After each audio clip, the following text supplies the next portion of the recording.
Hello everyone, welcome back to my YouTube channel. ಇನ್ನು ಯಾರ್ಯಾರು subscribe ಮಾಡ್ಕೊಂಡಿಲ್ಲ ನನ್ನ ಚಾನೆಲ್ಗೆ ಪ್ಲೀಸ್ ಸಬ್ಸ್ಕ್ರೈಬ್ ಮಾಡ್ಕೊಳ್ಳಿ. ಮತ್ತೆ ನಾನು ಇವತ್ತು ಮಾಡ್ತಿರೋ ವಿಡಿಯೋ ಬಂದು what I eat in a day video ಮಾಡ್ತಿದ್ದೀನಿ. ವಿಡಿಯೋ ಪೂರ್ತಿ ನೋಡಿ ಕೊನೆ ತನಕ. ಸೊ ನಾನು ನನ್ನ ಡಯಟ್ ಪ್ಲಾನ್ ಹೇಗೆ ಮೇಂಟೈನ್ ಮಾಡ್ತೀನಿ ಅಂತ, ಡಯಟ್ ಅನ್ನೋದಕ್ಕಿಂತ ನನ್ನ ಫುಡ್ ರೂಟೀನ್ ಯಾವ ಥರ ಫಾಲೋ ಮಾಡ್ತೀನಿ ಆ್ಯಂಡ್ ನನ್ನ ಡೇಯಲ್ಲಿ ನಾನು ಏನೇನು ಇನ್ಕ್ಲೂಡ್ ಮಾಡ್ತೀನಿ ಊಟದಲ್ಲಿ ಅನ್ನೋದು you can watch till the end. ಗಿಡಕ್ಕೆ ಬಿಡ್ತೀನಿ, ಆಚೆ ಬಾ ನೋಡು ನಿಮ್ಮ ಊರು ಬಂತು.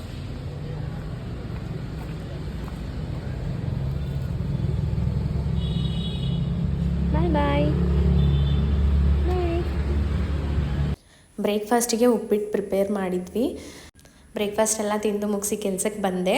ನೆಕ್ಸ್ಟ್ ನಾನು ಬಿಟ್ವೀನ್ ಬ್ರೇಕ್ಫಾಸ್ಟ್ ಆ್ಯಂಡ್ ಲಂಚ್ ನಾನು ಫ್ರೂಟ್ಸ್ ತಗೊಳ್ತೀನಿ. ಇವತ್ತು ನಾನು ತಾಟಿ ನುಂಗು ಮತ್ತು ಪಪಾಯ ತಗೊಂಡೆ. ಪಪಾಯ ತಿನ್ನೋದ್ರಲ್ಲಿ ಏನು ಬೆನಿಫಿಟ್ಸ್ ಅಂತಂದರೆ, ನಿಮ್ಗೆ ಯಾರಿಗಾದ್ರೂ ಡೈಜೆಷನ್ ಪ್ರಾಬ್ಲಮ್ ಇದ್ದರೆ ಸೊ ಪಪಾಯ ತಗೊಳ್ಳಿ, ಡೈಜೆಷನ್ ಪ್ರಾಬ್ಲಮ್ ಕಡಿಮೆ ಆಗುತ್ತೆ ಮತ್ತು ಇಮ್ಯುನಿಟಿ ಬೂಸ್ಟ್ ಚೆನ್ನಾಗಿ ಮಾಡುತ್ತೆ ಪಪಾಯ. ಸೊ ಅದಕ್ಕಾಗಿ and it's good for your skin and hair ಎಲ್ಲದಕ್ಕೂ.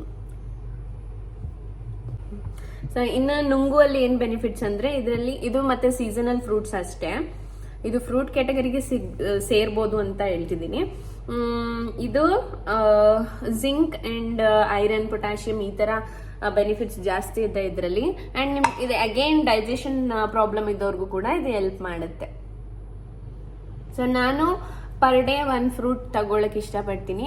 1 or 2 ಈವ್ನಿಂಗ್ ಸ್ನ್ಯಾಕ್ಸ್ ಟೈಮಲ್ಲಿ ಕೂಡ ಸಮ್ಟೈಮ್ಸ್ ಫ್ರೂಟ್ಸ್ ತಗೊಳ್ತೀನಿ. ದಿನಕ್ಕೆ 4 ಲೀಟರ್ ನೀರು ಕುಡಿಬೇಕು ಅಂತ ಹೇಳಿ ಇವತ್ತೊಂದು ಹೊಸ ಚಾಲೆಂಜ್ ನನ್ನ ಡೈಲಿ ರೊಟೀನಲ್ಲಿ ಆ್ಯಡ್ ಮಾಡ್ತಿದ್ದೀನಿ. ನೋಡೋದ ಕಂಪ್ಲೀಟ್ ಮಾಡ್ತೀನಿ ದಿನಕ್ಕೆ 4 ಲೀಟರ್ ನೀರು ಕುಡಿಯೋದು ಅಂತ. ಇದು ವಿಡಿಯೋ ಮಾಡ್ತೀನಿ, ಇದೆಲ್ಲ ತಗೊಂಡೆ ಏನು ಅಂತ ಅದನ್ನ ಅಪ್ಲೋಡ್ ಮಾಡ್ತೀನಿ ಆದಷ್ಟು ಬೇಗ. ಇವತ್ತಿಂದ ನಾನು ಸ್ಟಾರ್ಟ್ ಮಾಡ್ತೀನಿ ಚಾಲೆಂಜ್.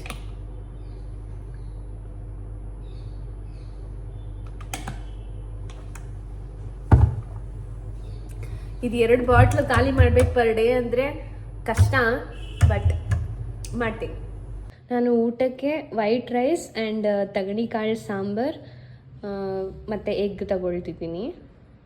ನಂದು ಲಂಚೆಲ್ಲ ಮುಗಿದ್ಮೇಲೆ ಸ್ವಲ್ಪ ಕೆಲಸ ಇತ್ತು, ಅದೆಲ್ಲ ಮುಗಿಸಿ ನಾನು ಸಂಜೆ ಈವ್ನಿಂಗ್ ಸ್ನ್ಯಾಕ್ಸಿಗೆ ಆ್ಯಪಲ್ ತೊಗೊಂಡೆ. ಫ್ರೂಟ್ಸ್ ಎಲ್ಲ ಸ್ವಲ್ಪ ಜಾಸ್ತಿ ಇತ್ತು, ಖಾಲಿ ಮಾಡೋದ ಅಂತ ಹೇಳಿ ಸ್ವಲ್ಪ ಫ್ರೂಟ್ಸೇ ಜಾಸ್ತಿ. ಇವತ್ತಿನ ಚಾಲೆಂಜಲ್ಲಿ ಹೊಸ ಚಾಲೆಂಜ್ ತಗೊಂಡಿದ್ನಲ್ಲ, ಅದರಲ್ಲಿ ನಾನು ಇವತ್ತು ಇಷ್ಟೇ ಕಂಪ್ಲೀಟ್ ಮಾಡೋಕ್ಕಾಗಿದ್ದು ನೀರು. ಅರೌಂಡ್ ಮಧ್ಯಾಹ್ನ ಮೇ ಬಿ 1 ಗಂಟೆಯಲ್ಲಿ ಅನಿಸುತ್ತೆ ಫಿಲ್ ಮಾಡಿದ್ದು ನೀರಿದ್ದು, 1 ಗಂಟೆ 1:30 ಸೊ ನಾನು ಇಷ್ಟೇ ಕಂಪ್ಲೀಟ್ ಮಾಡೋಕ್ಕಾಗಿದ್ದು ಇವತ್ತು. ನಾನು ನಾಳೆಯಿಂದ ಸ್ಟ್ರಿಕ್ಟಾಗಿ 2 ಬಾಟಲ್ ಖಾಲಿ ಮಾಡಬೇಕು, ಗೊತ್ತಿಲ್ಲ ಮಾಡ್ತೀನ ಇಲ್ಲ ಅಂತ, ಬಟ್ ಇವತ್ತಿಗೆ ಇಷ್ಟೇ ಮಾಡೋಕ್ಕಾಗಿದ್ದು. ಫೈನಲಿ ಇವತ್ತಿನ ಡ್ಯೂಟಿ ಮುಗೀತು, ಮನೆಗೆ ಹೊರಟೆ. ಈ ತಿಂಡಿ ಅನ್ಎಕ್ಸ್ಪೆಕ್ಟೆಡು, ಏನೋ ಪರ್ಚೇಸ್ ಮಾಡೋಕ್ಕೆ ಹೋದಾಗ ಸರಿ 1 ರೋಲ್ ತಿನ್ನೋದ ಅಂತ ಹೇಳಿ ತುಂಬ ದಿನ ಆಗಿತ್ತು ಅಂತ ತೊಗೊಂಡ್ವಿ. ಮನೆಗೆ ನನಗೆ ಸ್ಟೀಲ್ ಕಡಾಯಿ ಬೇಕಾಗಿತ್ತು, ಸ್ಟೀಲ್ ಕಡಾಯಿ ಪರ್ಚೇಸ್ ಮಾಡ್ಕೊಂಡ್ವಿ. ತವಾ ನಮಗೆ ಬೇಕಾಗಿರೋ ಥರ ಸಿಕ್ಕಿಲ್ಲ, ಅದಕ್ಕೆ ಅದನ್ನು ಪರ್ಚೇಸ್ ಮಾಡಿಲ್ಲ. ಮನೆಗೆ ಹೋಗಬೇಕಾದ್ರೆ ಸ್ವಲ್ಪ ಮನೆಗೆ ಮಿಲ್ಕ್ ಆ್ಯಂಡ್ ಚಿಕ್ಕ ಪುಟ್ಟ ಐಟಮ್ಸ್ ಬೈ ಮಾಡಬೇಕಿತ್ತು, ಅದೆಲ್ಲ ಬೈ ಮಾಡಿಕೊಂಡು ನೆಕ್ಸ್ಟು ನಾಳೆ ಕುಕ್ಕಿಂಗಿಗೆ ಏನು ಮಾಡಬೇಕು ಅನ್ನೋ ಒಂದು ಥಾಟಲ್ಲಿ ಸ್ವಲ್ಪ ಸೊಪ್ಪೆಲ್ಲ ತೊಗೊಂಡು ಮನೆಗೆ ಹೊರಟ್ವಿ. ಮತ್ತೆ ಬೇರೆ ಬೇರೆ ಏನಿದೆ? ಅವರು ಚಕ್ಕೋತ ಅಂತ ಹೇಳಿದ್ದು ನನಗೆ ಫ್ರೂಟ್ ನೆನಪಾಯಿತು, ಅದಕ್ಕೆ ಚಕ್ಕೋತನ ಅಂತ ಮತ್ತೆ ಕೇಳಿದೆ.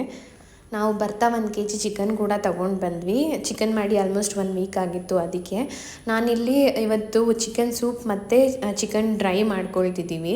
ಫಸ್ಟು ನಾನು ಚಿಕನ್ ಸೂಪ್ ಪ್ರಿಪೇರ್ ಮಾಡ್ತಿದ್ದೀನಿ. ಚಿಕನ್ ಸೂಪ್ ಪ್ರಿಪೇರ್ ಮಾಡಲಿಕ್ಕೆ ಫಸ್ಟು ಆಯಿಲ್ ಆ್ಯಂಡ್ ಅರಿಶಿನ, ಸ್ವಲ್ಪ ಚಕ್ಕೆ ಪೌಡರ್ ಮತ್ತು ಈರುಳ್ಳಿ, ಸ್ವಲ್ಪ ಉಪ್ಪು ಮತ್ತು ಜಿಂಜರ್ ಗಾರ್ಲಿಕ್ ಪೇಸ್ಟ್ ಇದೆಲ್ಲ ಹಾಕ್ಕೊಂಡು ಸ್ವಲ್ಪ ಬ್ರೌನ್ ಕಲರ್ ಬರೋ ತನಕ ಫ್ರೈ ಮಾಡ್ಕೋಬೇಕು. 1-2 ಮಿನಿಟ್ಸ್ ಚೆನ್ನಾಗಿ ಫ್ರೈ ಆದಮೇಲೆ ನಾನು ಹಾಕಿದ್ದು 2 ಟೊಮೊಟೊ ಹಾಕ್ತೆ. 2 ಟೊಮೆಟೊ ಕಟ್ ಮಾಡಿ ಅದನ್ನು ಹಾಕ್ಕೊಂಡು ಅದನ್ನು ಸ್ವಲ್ಪ ಚೆನ್ನಾಗಿ ರೋಸ್ಟ್ ಮಾಡಿಕೊಂಡೆ. ಟೊಮೆಟೊ ಸ್ವಲ್ಪ ಸಾಫ್ಟ್ ಆದಮೇಲೆ ನೆಕ್ಸ್ಟ್ ನೀವು ಚಿಕನ್ ಆ್ಯಡ್ ಮಾಡ್ಕೊಳ್ಳಿ. ನಾವು ಚಿಕನ್ ಬಂದು ಫ್ರೀಝರ್ ಮಾಡಿ ಇಟ್ಟಿರ್ತಾರಲ್ಲ ಅಲ್ಲಿ ತರಲ್ಲ, ಫ್ರೆಶ್ಶಾಗಿ ಕಟ್ ಮಾಡಿ ಕೊಡ್ತಾರಲ್ಲ ಅಲ್ಲೇ ತರ್ತೀವಿ. ಅದೇ ಸ್ವಲ್ಪ ಇಷ್ಟ ಆಗುತ್ತೆ. ನೆಕ್ಸ್ಟು ಚಿಕನ್ ಹಾಕಿ ಅದನ್ನು ಸ್ವಲ್ಪ ಫ್ರೈ ಮಾಡ್ಕೊಂಡಾದ್ಮೇಲೆ ಅದಕ್ಕೆ ಸ್ವಲ್ಪ ಕೊತ್ತಂಬರಿ ಸೊಪ್ಪು ಆ್ಯಂಡ್ ನಿಮ್ಗೆ ಎಷ್ಟು ಸೂಪ್ ಬೇಕನ್ಸುತ್ತೆ ಅಷ್ಟು ನೀರು ಹಾಕ್ಕೊಡಿ. ನೀರು ಹಾಕ್ಕೊಂಡು ಇವಾಗ ನೀವು ಉಪ್ಪು ಸರಿ ಇದೆಯಾ ನೋಡಿಬಿಟ್ಟು, ಇಲ್ಲ ಬೇಕಂದರೆ ಮತ್ತೆ ಸ್ವಲ್ಪ ಉಪ್ಪು ಹಾಕ್ಕೊಂಡು ಲಿಡ್ ಕ್ಲೋಸ್ ಮಾಡಿಟ್ಟು ಒಂದು 2 to 3 ವಿಷಲ್ ಬರ್ಸಿದ್ರೆ ಚಿಕನ್ ಸೂಪು ರೆಡಿಯಾಗಿರುತ್ತೆ. ಆ್ಯಸ್ ವೆಲ್ ಆಸ್ ಚಿಕನ್ ಕೂಡ ಬೆಂದಿರುತ್ತೆ. ಲಿಡ್ ಕ್ಲೋಸ್ ಮಾಡಬೇಕಾದ್ರೆ ಅದು ಕರೆಕ್ಟಾಗಿ ಕುತ್ಕೊಳ್ತಿರ್ಲಿಲ್ಲ. ಒಂದು 2-3 ಸರಿ ಟ್ರೈ ಮಾಡಿದ್ಮೇಲೆ ಫೈನಲಿ ಲಿಡ್ ಕ್ಲೋಸ್ ಆಯಿತು. ಆ್ಯಕ್ಚುಲಿ ಇದು ಹೊಸ ಕುಕ್ಕರು, ಗೊತ್ತಿಲ್ಲ ಏನಕ್ಕೆ ಈ ಥರ ಪ್ರಾಬ್ಲಮ್ ಆಗ್ತಿದೆ ಅಂತ. ಮೇ ಬಿ ಸ್ವಲ್ಪ ಟೈಟ್ ಆಗಿರ್ಬೋದು ಕ್ಯಾಪ್. ಚಿಕನ್ ಡ್ರೈ ಮಾಡೋದು ನಾನು ವೀಡಿಯೋ ಮಾಡಿಲ್ಲ, ಸ್ವಲ್ಪ ಜಾಸ್ತಿ ಕೆಲಸ ಇತ್ತು, ವೀಡಿಯೋ ಮಾಡಲಿಕ್ಕಾಗಿಲ್ಲ. ನೆಕ್ಸ್ಟ್ ಯಾವಾಗಾದರೂ ಆ ರೆಸಿಪಿನೂ ಕೂಡ ನಾನು ವೀಡಿಯೋ ಮಾಡಿ ಪೋಸ್ಟ್ ಮಾಡ್ತೀನಿ. ಡಿನ್ನರ್ಗೆ ನಾನು ಚಪಾತಿ ಮತ್ತು ಚಿಕನ್ ತಿಂದೆ. ಮನೆ ಕೆಲಸ ಎಲ್ಲ ಮುಗಿಸಿ ಆದಮೇಲೆ ಮನೇಲಿ ಸ್ವಲ್ಪ ಎಲ್ರಿಗೂ ಕೋಲ್ಡ್ ಇತ್ತು ಅಂತ ಹೇಳಿನೇ ಇವತ್ತು ಚಿಕನ್ ಸೂಪ್ ಅದೆಲ್ಲ ಮಾಡಿದ್ವಿ.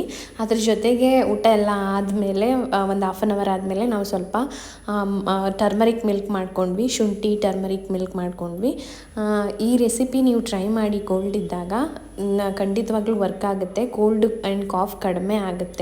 ಇದಕ್ಕೆ ಸ್ವಲ್ಪ ಶುಂಠಿ, ಬೆಲ್ಲ ಮತ್ತು ಚಕ್ಕೆ ಪೌಡರ್ ಇದೆಲ್ಲ ಸ್ವಲ್ಪ ನೀರು ಹಾಕಿ ಚೆನ್ನಾಗಿ ಕುದಿಸ್ಕೋಬೇಕು. ಅದಾದಮೇಲೆ ಮಿಲ್ಕ್ ಹಾಕ್ಕೊಂಡು, ಅದಾದಮೇಲೆ ಸ್ವಲ್ಪ ಟರ್ಮರಿಕ್ ಹಾಕ್ಕೊಳ್ಳಿ. ಬಿಸಿ ಬಿಸಿ ಇರುವಾಗಲೇ ಒಂದು ಗ್ಲಾಸ್ ಕುಡಿದು ಮಲಗಿದ್ರೆ ನಿಮ್ಮ ಬೆಳಗ್ಗೆ ಅಷ್ಟರಲ್ಲಿಗೆ ಕೋಲ್ಡ್ ಕಾಫು ಒಂದಷ್ಟು ಮಟ್ಟಿಗೆ ಕಡಿಮೆ ಆಗಿರುತ್ತೆ. ಒಂದು 2 to 3 days ಕಂಟಿನ್ಯೂಸಾಗಿ ತೊಗೊಂಡ್ರೆ ಸ್ವಲ್ಪ ಬೇಗ ಕೋಲ್ಡ್ ಕಡಿಮೆ. ಶುಂಠಿ ಮತ್ತು ಟರ್ಮರಿಕ್ ಯೂಸ್ ಮಾಡಿರೋದ್ರಿಂದ ಕೋಲ್ಡಿಗೆ ಬೆನಿಫಿಟ್ಸ್ ಇದೆ. ಸಾರಿ, ನಾನು ಬ್ಲಾಗ್ ನೆನ್ನೆನೇ ಎಂಡ್ ಮಾಡೋಕ್ಕಾಗಿಲ್ಲ, ಅದಕ್ಕೆ ಇವಾಗ ಈ ಬ್ಲಾಗ್ನ ಎಂಡ್ ಮಾಡ್ತಿದ್ದೀನಿ. ಆ್ಯಂಡ್ ಯಾರು ನನ್ನ ಚಾನಲ್ಗೆ ಇನ್ನೂ ಸಬ್ಸ್ಕ್ರೈಬ್ ಮಾಡಿಲ್ಲ, ಪ್ಲೀಸ್ ಸಬ್ಸ್ಕ್ರೈಬ್ ಮಾಡ್ಕೊಳ್ಳಿ.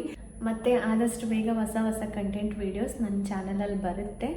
ಅಲ್ಲಿ ತನಕ ಸಬ್ಸ್ಕ್ರೈಬ್ ಮಾಡಿಕೊಂಡು ಈಗ ಮಾಡಿರೋ ವೀಡಿಯೋಗಳನ್ನ ನೋಡಿ ಆ್ಯಂಡ್ ಶೇರ್ ಮಾಡಿ ವೀಡಿಯೋಸ್ನ.